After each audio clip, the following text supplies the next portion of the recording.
Avant de commencer, on va faire ça. Ça ne vous coûte rien, ça nous fait du bien. Faites ça s'il vous plaît. C'est toujours avec beaucoup de plaisir. Merci. Qui a la vie de Michael Jackson? Michael Jackson, c'est qui? On va y aller. Mais avant d'y aller, on va d'abord rentrer un peu en arrière. Question de comprendre un peu où on va.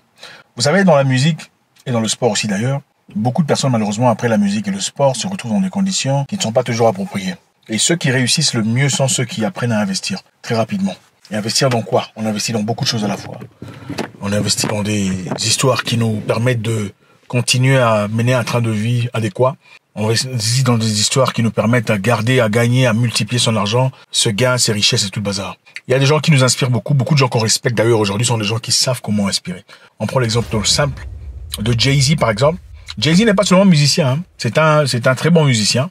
Mais pour certaines personnes, évidemment, on le trouve pas tout à fait extraordinaire. Mais Jay-Z, c'est quelqu'un de très intéressant. Il a investi, par exemple, dans Tidal, parmi plusieurs investissements qu'il a fait. Tidal, très intéressant, une plateforme d'exposition musicale. C'est une plateforme de streaming audio norvégien-américain qu'il a pu revendre à 350 millions de dollars. C'est-à-dire quelqu'un a commencé sa petite entreprise, lui a investi et acheté, il a revendu à 350 millions de dollars et a gagné 20%, gardé 20% des shares, des parts de l'entreprise. 350 millions de dollars et garder 20% des parts. Donc, très intelligent, très adéquat, très bien posé, très bien situé. Jay-Z, très intelligent. À part Jay-Z, il y a aussi Nas. Nas que beaucoup ne connaissent pas malheureusement. C'est un rappeur de la vieille école. Nas a beaucoup investi dans beaucoup d'entreprises d'ailleurs qui n'ont absolument rien à voir avec la musique. En fait, Tidal, c'est une compétition de Apple Music, de Spotify, c'est-à-dire ça a placé Jay-Z dans une condition très bien. Parlons de Nas. Nas a investi dans Dropbox, par exemple, une entreprise complètement étrangère à la musique. Il a investi dans plus de 100 entreprises. Ok, 100 entreprises, Nas a passé son argent. Intelligent. Comprenons que demain est un jour que seul Dieu connaît. Alors ici, on va essayer de voir, c'est qui Michael Jackson? Qu'est-ce que Michael Jackson a fait? Et comment ça se fait que Michael Jackson a été... Et par qui? Par quoi? Quelle a été l'histoire? Bon, c'est vrai que il y a beaucoup de jeunes ici qui comprennent pas, vous connaissez pas. La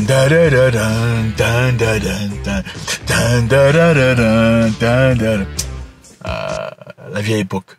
Donc, Michael Jackson, très intelligent, c'est un jeune homme fort, un artiste extraordinaire, une personne très cohérente. Michael Jackson a été un chanteur, auteur, compositeur, acteur, danseur américain, populairement connu comme le roi de la pop. Il est considéré comme l'une des figures culturelles les plus importantes du XXe siècle et l'un des plus grands artistes de l'histoire de la musique. Les contributions de Jackson à la musique, à la danse et à la mode, ainsi qu'à la vie personnelle médiatisée, ont fait de lui une figure mondiale de la culture populaire pendant plus de 4 décennies. C'était un homme extraordinaire, Michael Jackson. C'est vrai que pendant ses débuts, pendant qu'il était plus jeune, il avait quelques difficultés, évidemment, avec sa couleur de peau. Quelques complexes, bon, ce sont des choses qui peuvent arriver à n'importe qui, mais cela n'a pas changé ou diminué ou réduit sa capacité en tant qu'artiste et en tant que personnage public. Michael Jackson, très intelligent, a investi en lui-même, c'est-à-dire, vous savez, quand vous faites votre carrière de musique, très souvent on a besoin de producteurs, n'est-ce pas? C'est comme ça que vous dites ça, producteur. Un producteur, ça veut simplement dire une organisation qui prendra soin de votre carrière. Ok, c'est pas facile, évidemment, on peut pas facilement gérer sa propre carrière. On a besoin d'institutions pour pouvoir te diriger et te guider. Ou payer de l'argent. Quand tu veux faire un clip, par exemple, il faudrait qu'il y ait une organisation bien établie qui a de l'argent, qui puisse dépenser l'argent pour que tu fasses des clips bien. Si tu n'as pas l'argent, tu fais quoi? Tu as le talent, c'est bien, mais il faut payer le studio. Ça coûte beaucoup d'argent. Il faudrait évidemment signer un contrat avec une institution grande, expert dans ce domaine, pour faire tes publications, pour faire ta promotion, pour organiser les concerts pour toi. C'est ça. Finalement, qu'est-ce qui se passe? À la fin, tu vas signer un contrat disant, tu leur donnes autorité sur ce qui t'appartient, c'est-à-dire ta musique. Toi, tu n'auras peut-être que quoi?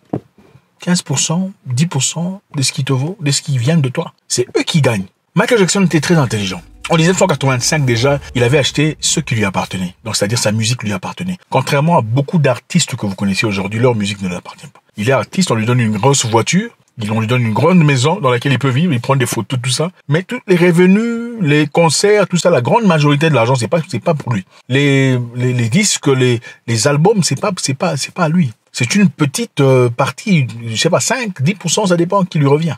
Et l'entreprise, ça dépend de l'entreprise qui lui signe. Si c'est Universal, si c'est Sony, l'entreprise garde le droit de son matériel jusqu'après sa mort. C'est ça la réalité. Alors, Michael Jackson, déjà en 1985, avait racheté ce qui lui appartenait. Il avait 50% de Sony ATV, c'est-à-dire tout ce qui appartenait pas seulement à lui, et aussi à Sony ATV. Michael Jackson, très vite, il a appris comment la production peut être lucrative. Avec Thriller, il s'est fait beaucoup d'argent. Il a acheté le catalogue de Beatles.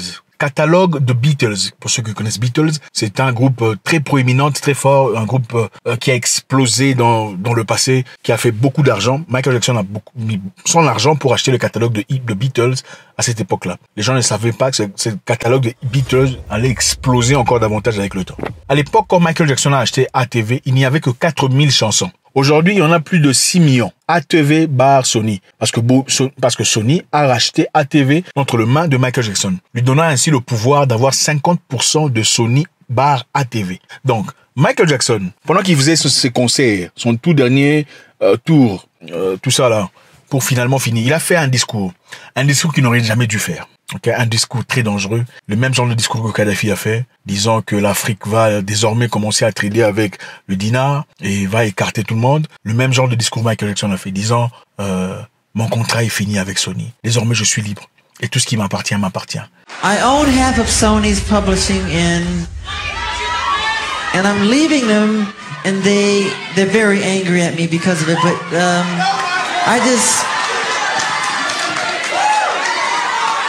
I just did good business, you know.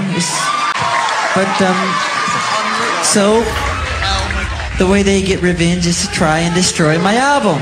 J'aurai désormais 50% de Sony pour le reste de ma vie. Et ayant 50% de Sony, ça veut dire quoi? C'est-à-dire tout ce qu'il y a comme musique chez Sony, il a droit à 50%. Donc tout ce qu'il y avait comme artiste, Rihanna aujourd'hui, Trey Songz, Elvis Presley, Brick and Lace, Eminem, Tupac, Biggie, toutes ces personnes, toute leur musique payerait à Michael Jackson de l'argent jusqu'à aujourd'hui. Vous comprenez le niveau du contrôle qu'il avait. 50% de tout ce qu'il y a, votre artiste préféré, Brandy, Monica, peu importe tout ce qui sont signés, 50% allait chez Michael Jackson. C'est là, comme il a dit lui-même, a enflammé le cœur de Sony, qui nécessite et a besoin de monotone pour survivre. Michael Jackson le disait ouvertement, son objectif était de finir son contrat en faisant les concerts et ensuite se barrer, c'est-à-dire faire ce qu'il a à faire. Il y a aussi un élément très intéressant où il expliquait à son manager, à son manager à l'époque, disant on veut acheter Universal. Universal était en vente en ce moment, ils avaient des difficultés d'argent. On veut acheter Universal, comme ça on prendra tous les personnages d'Universal, on va mélanger ça à l'autre personnage qu'on veut faire et créer des thèmes, créer des parcs comme Never Neverland, créer des parcs et des thèmes de personnages d'Universal. Ça nous rapportera beaucoup d'argent. En plus d'être un excellent musicien, c'était un excellent entrepreneur.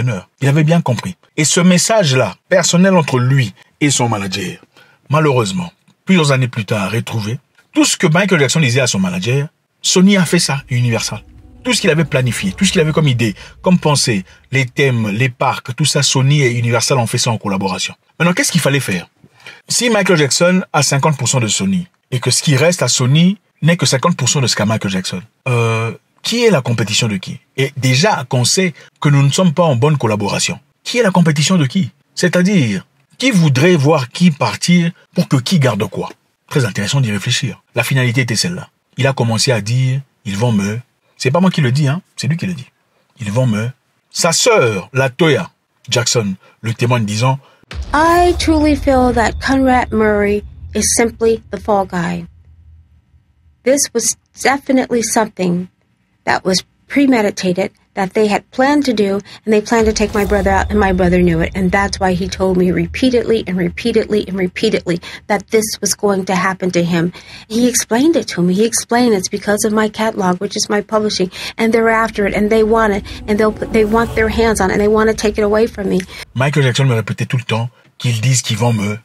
Pourquoi? Parce qu'ils avaient vu le pouvoir qu'il avait acquis, l'intelligence qu'il avait placée dans son argent, la capacité de pouvoir déduire et de voir dans le futur, pour pas qu'ils deviennent comme les anciens qui sont venus là participer, créer finalement pour ne pas profiter. Michael Jackson n'a pas seulement vendu les sons et les musiques, il a aussi acheté ce qui lui appartenait, ainsi que ce qui appartenait à tout le monde dans le monde de la musique. Donc aujourd'hui, B.I.G., Tupac, Puff Daddy, toutes ces personnes-là devraient de l'argent. Rihanna, Beyoncé, Jay-Z devraient de l'argent à Michael Jackson. Donc son empire, en parlant d'empire aujourd'hui, serait dans des valeurs de dizaines de milliards de dollars. Quand on parle d'empire ici, c'est ça, empire. Ce sont pas les histoires là, des Africains, tu petit kiosque, machin, oh, empire. Tu construis des maisons là-bas au coin, derrière c'est penché, oh, mon empire. Enfin, bref, on va rentrer dans notre histoire. Michael Jackson avait été ce qu'il est devenu.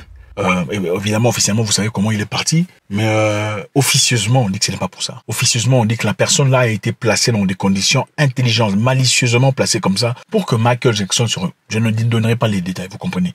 Il y a une personne qui lui a fait quelque chose, et cette chose lui a poussé à tout ça. Donc cette personne qui lui a fait quelque chose, dans le but de l'aider, on a fait ça malicieusement pour que lui ne soit, voilà, pour que eux, finalement, comme ils l'ont fait, ils ont racheté à 270 millions de dollars la marchandise de Michael Jackson d'entre sa famille. 270 millions de dollars. C'est-à-dire ce que lui avait valait beaucoup plus que ça. Mais personne n'était là pour le contrôler, pour faire les suivis.